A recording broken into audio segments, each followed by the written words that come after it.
And welcome, welcome, welcome. This is Peter Winnick. I'm the founder and CEO of Thought Leadership Leverage, and you're joining us on the podcast today, which is Leveraging Thought Leadership. Today, my guest is Raj Datta. He's the CEO and co-founder of Bloomreach, and he's got a book coming out from Columbia University Press called The Digital Seeker. He has a BS in Electrical Engineering with a certificate in Public Policy and International Affairs from Princeton and an MBA with distinction from Harvard. So what I was intrigued by in my calls with Raj is the multiple hats, the author hat and the CEO hat. Sure. So welcome to Underachievers Anonymous. It's great to be with you, Peter. Thank you.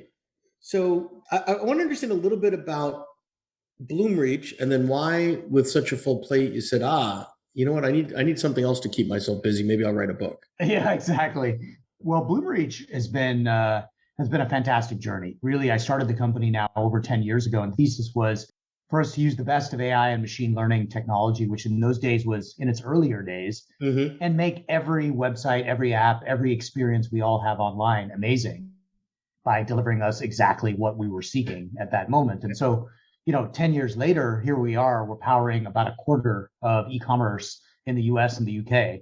And board members, CEOs, chief digital officers, they would come to me and they would say, "Hey, Raj, you're powering 700, 750 of the best brands out there.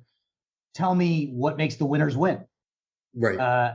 And so I decided to write the book to try to answer that question and really distill between my seed investing and my Bloomreach work, what really distinguished the winners. And out of that came the Digital Seeker. It was a fantastic effort to write the book and had a lot of fun writing it and look forward to getting it out there.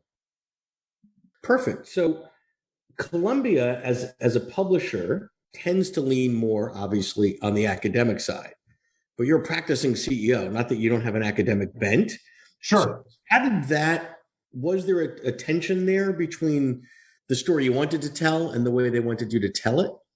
Interestingly not. And I think the reason was because the average CEO book is a story of, let me tell you how great I am, and I'm going to lay that out for you in my book.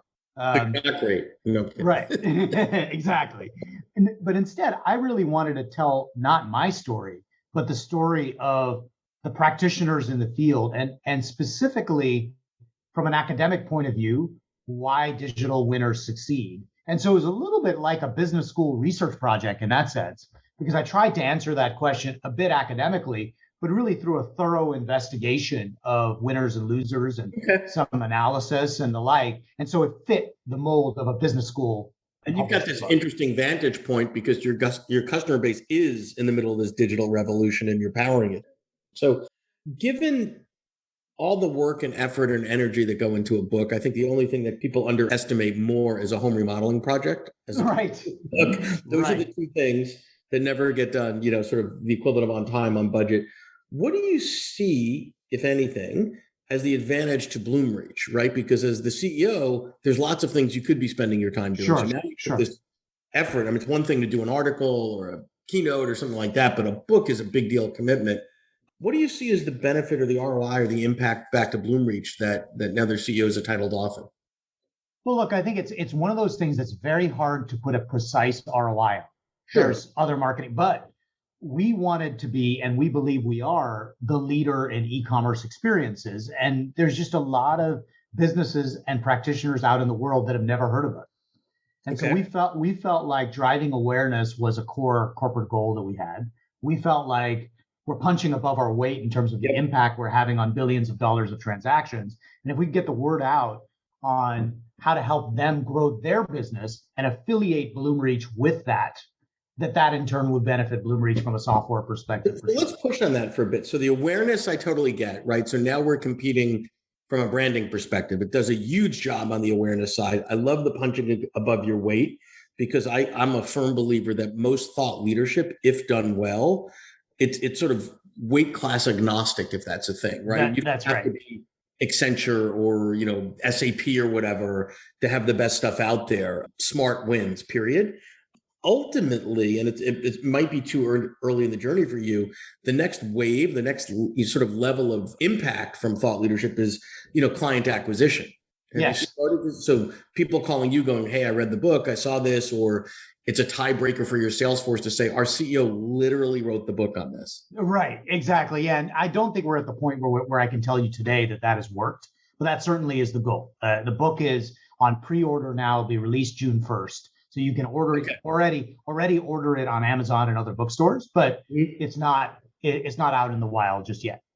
Got it. So some of the things then are ensuring that your customers know about it, considering the Yes. customer base. So, I mean, I would imagine if you did nothing else but market to your customer base on, hey, would you like 100 copies of the book and we'll do a webinar for you or something like that for your team, making sure the sales force and the marketing team are playing nicely, together and dealing with that. Do you have any thoughts or aspirational goals as to, wow, as a result of the book, I hope we get invited to ... whether it's event or articles or what would wild success look like for you? Well, actually, I think to start with, wild success would be selling a lot of books. Because if awareness is your goal, if people don't read your book, then fundamentally you're not driving that level of awareness. So I think it starts with actually sales of the book. Um, Not that we're going to make a business in book selling, but that it's a representation of that outcome. But then the second thing is what you said, which is sort of, hey, let's go survey our customers. Let's see if they've associated us with the space. Let's see if we can win some deals. Let's see if my profile and the profile of the company get raised in media and PR and elsewhere. So those are the kind of secondary goals that I think we see. We're not. There would be better and faster ways, as you say, to go acquire clients that would cost less money and less time than writing a book. So now we're In the much short more term, maybe in the not. short, Yeah, maybe not in the long term. Exactly. So in the short term. So as we measure this, we have a long-term point of view. So it's very much about measuring exposure, which we're set up to do. Excellent. So what is the delta between what your expectations were going through this process and what it turned out to be? Because usually there's a bit of a, I don't say a roller coaster, but it's a different experience getting a book out onto the shelves or Kindle or whatever the case is. I mean, one good thing is I didn't write this book with like rose tinted glasses about how difficult it is to write a book. I have, I've had several friends and colleagues write books in the past, and they were able to walk me through the process, whether it was Sal Khan from Khan Academy or Teen, for Subscribed, or Nick Mehta at Customer Success. So they told me the pros and the cons. So I walked in with kind of eyes wide open. Okay. I think the piece that I underestimated actually was not the writing of the book, because I knew how hard that would be, and not even the marketing of the book, because I've been in business long enough to understand that if you don't invest in marketing and selling, it doesn't matter. It was actually the publishing of the book that I underestimated. Like, I thought that would be the writing would take 12 to 14 months. The publishing might take like 3 months. Then the marketing would go on forever. But the publishing itself was just complex as a process. And that, just having never written a book before, I don't think I understood that. Okay. So complex meaning, sort of decision by committee, because you have to be aligned with the publisher. That's right. Yeah. I mean, less.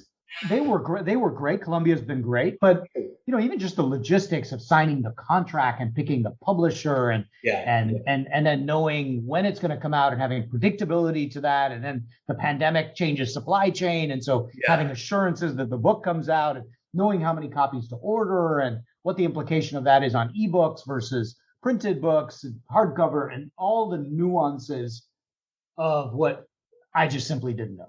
Yeah, no, and it's a really complex. There's so many touch points along the way, and then if you're self-publishing or going hybrid, you have more control. That's right. Over feed and editorial, etc. Columbia obviously needs to be protective of their brand, as they should, and they've got different. Absolutely. And you're just one of, I don't mean this in a bet, one of many SKUs for them. Right. And it was far more important to you than it is to any publisher. And it was, we had the benefit of choice. And one of the reasons I picked Columbia was because they believed that this book was going to be one of their, call it 6 or 7 most important books for this year that they were going to promote, versus a much larger publisher, which might have, just had a much larger collection. Got it. If you're enjoying this episode of Leveraging Thought Leadership, please make sure to subscribe. If you'd like to help spread the word about our podcast, please leave us a review and share it with your friends. We're available on Apple Podcast and on all major listening apps, as well as at thoughtleadershipleverage.com/podcasts. If it was a year from now, so the book's been out for some period of time, you've been around the block a couple of times on it, what would success look like? You've touched on a couple of those things, but Yeah. is it really that Bloomreach is mentioned in the same sentence as others, or give me a sense of sort of. Yeah. So it starts with who this book is for, right? Okay. And this book is for digital teams. Okay. So what I'm hoping to do with this book is that every digital team has one virtual version of this book in the middle of their table, and they're using it at all levels, whether they be developers or digital marketers, or digital merchandisers, all across the digital organization as the manual for how you win in digital. And so I like it on the virtual table of all of those individuals. You want this to become sort of the standard or a good to great for digital teams, Yep. to go win. And I hope they get a ton of wisdom out of that. And certainly I hope we get a whole bunch of inbound leads for Bloomreach as a result of that. Sure. But that would be the secondary goal. The primary goal is that it's got to add value to their lives as they're pursuing this highly competitive digital world. Interesting. So you mentioned earlier, which I thought was interesting, you had several friends that had written books and they gave you the good, the bad, the ugly, etc. I would imagine that's incredibly helpful, right? No question. If you were to have written down, here's what I expect before talking to your colleagues, what was most shocking in terms of what they said to you, in terms of what you thought? Well, I will say what, one of my friends, an individual named Charles Duhigg, who I love his stuff. Yeah, so Power of Habit. So he I was talking to Charles a lot before this book, and he just said, "Hey, Raj, be really clear exactly to your question what the goals of your book are." Mm-hmm. Because, Charles is an author, right? And that's his job. And that's what he does for a living. Exactly. I'm a CEO running my company, and I happen to be writing a book, but I'm not trying to be an author in some general sense to make a living. Well, author's like bullet point 7 in your world, not exactly. Exactly. Like I would love this book to do well. It's important to me, but I'll move on to the next thing after the book is out there. So, he really made me ask the question, are you trying to get like a general business book that, like Power of Habit, is just read by anybody at an airport because it improves personal productivity or something of that type? Or are you writing a book for a very specific audience? And if so, and pick. And if you're going to do the first, it's a very different kind of book. If you're going to do the second, and because we've been good friends, he could tell me, he's like, the first is 5 times the amount of work. The second, the domain you're in. So it's very easy for you to write that book because you're living it every day and you're writing about your life experience in the book itself.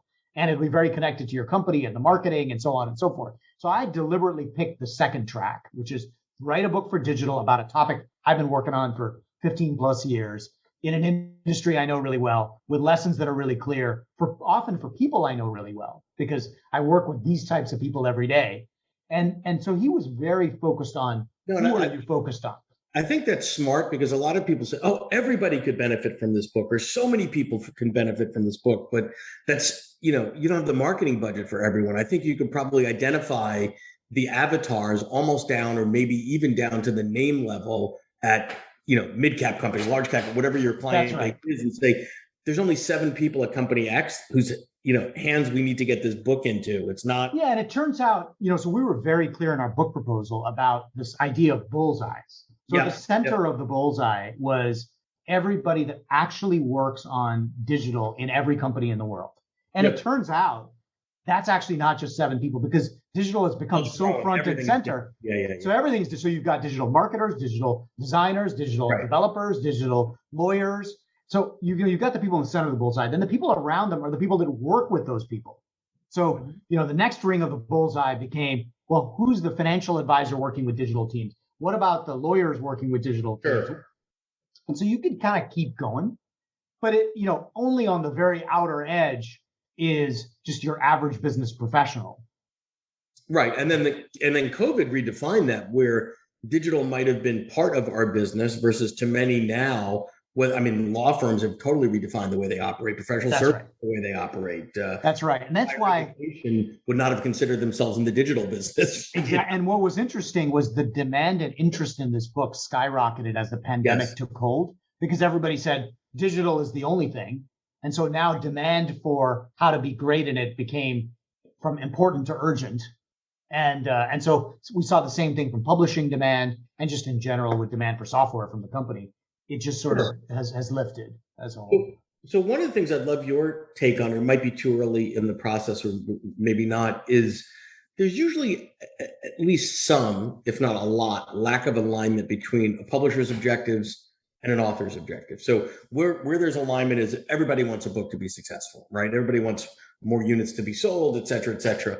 Where publishers get a little bit out of alignment is they tend to think a little bit shorter term, 3 months, 6 months, 9 months, where I would argue that the principles of this book should be looked at from your sake as putting your CEO hat back on.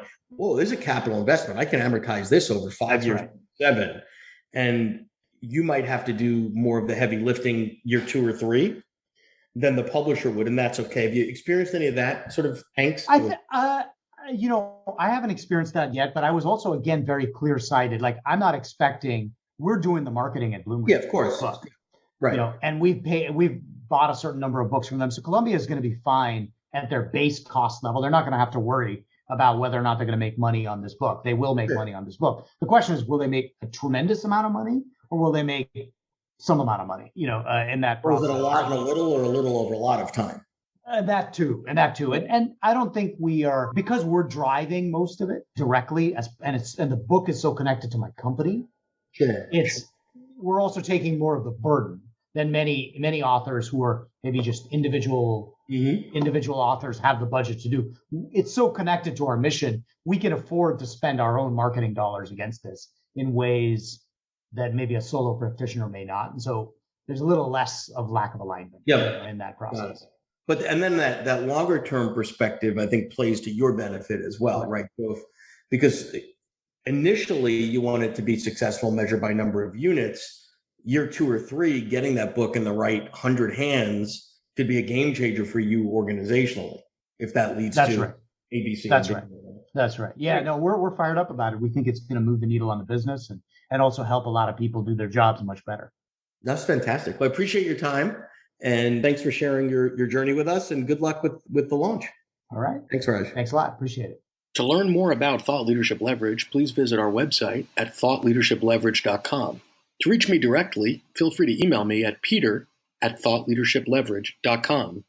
And please subscribe to Leveraging Thought Leadership on iTunes or your favorite podcast app to get your weekly episode automatically.